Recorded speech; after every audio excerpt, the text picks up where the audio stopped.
Hey everybody, this is part one of how to build a mollegabet style bow out of a board from Lowe's Home Improvement. Um, right now I'm just going to cover the measurements and dimensions of the layout of the board, as well as what kind of board you need to buy. Now, for me, when I go to select my boards, I like my boards to be, this one specifically is 2 inches wide by 1 inch thick by 6 feet, or 1 by 2 by 3. Technically this board is 2 inches wide, but when you talk about thickness, this board is only 3/4 of an inch, so it's not a complete inch here. First of all, I'm going to go over these dimensions and I'll get into what this line here means. The dimensions of my handle from this line right here to this end right here is 10 inches. And that these 10 inches consist of 2 fades, 1, 2, your handle, and your arrow rest.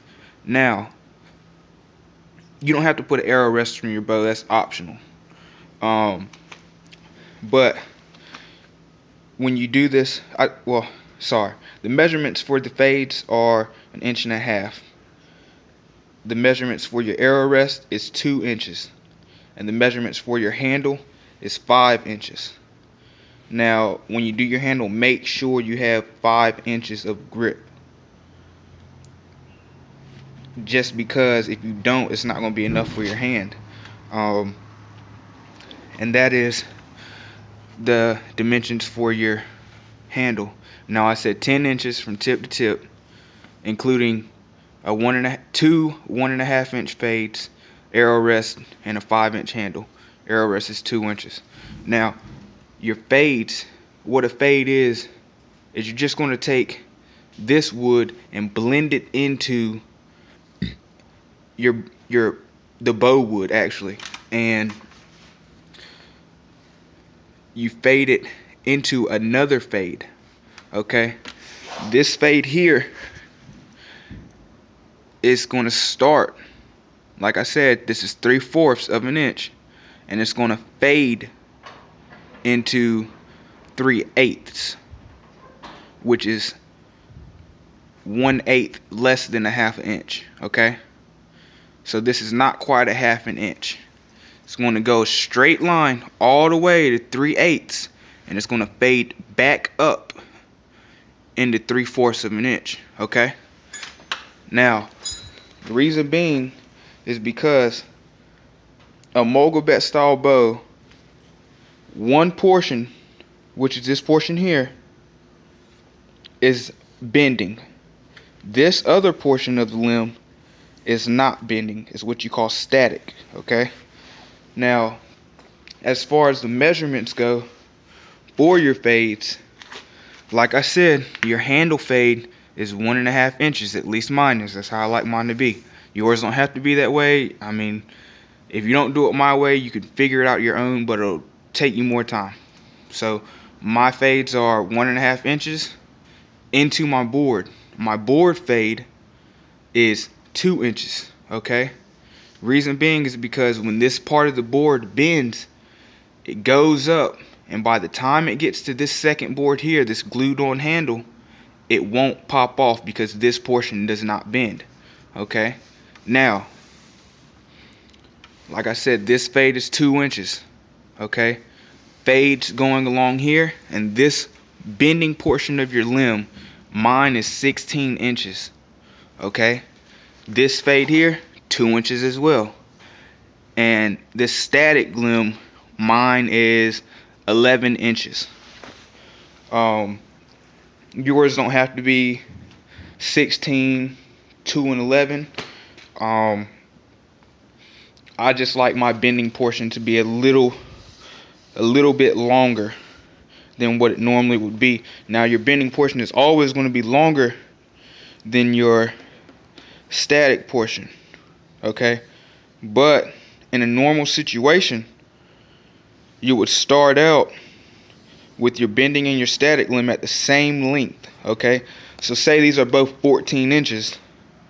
I gotta compensate with a 2-inch fade, and I would take that away from my static limb. So if these were both 14 inches, this would now be 12, this would be 2, and this would be 14. But because I like my bending limb to be a little bit longer than normal, that is why this is 16 and this is 13. So again, that is the dimensions, and let me tell you this, the reason why this is 3/8, or I'm sorry, yeah 3/8, is because I'm shooting for a 70 to 60 pound, 60 to 70 pound bow. Now when you reduce this wood here, make sure you do not go, I would stop right before I got above this line, and that's with sanding it smooth and everything. So because if you don't, you'll miss your spot. You want it to be a little heavier versus too light.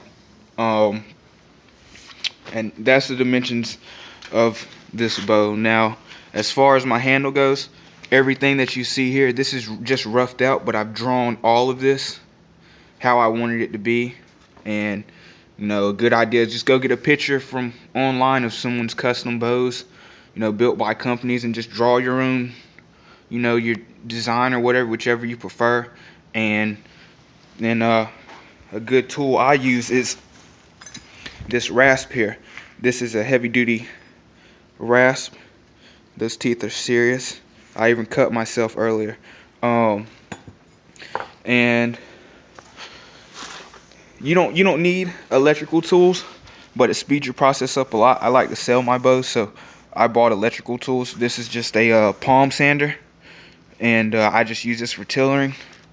Also, you know, getting the edges round how I want them.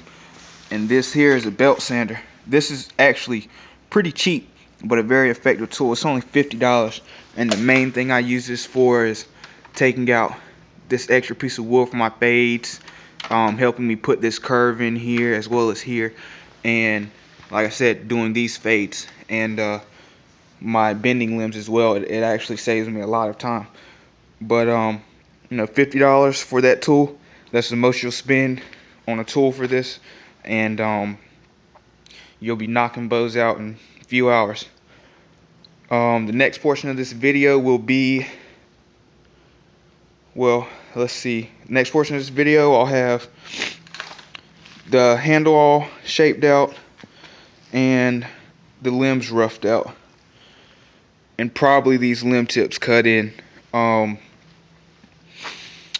And that's that. So until then, I'll be working. Hope you enjoy the video.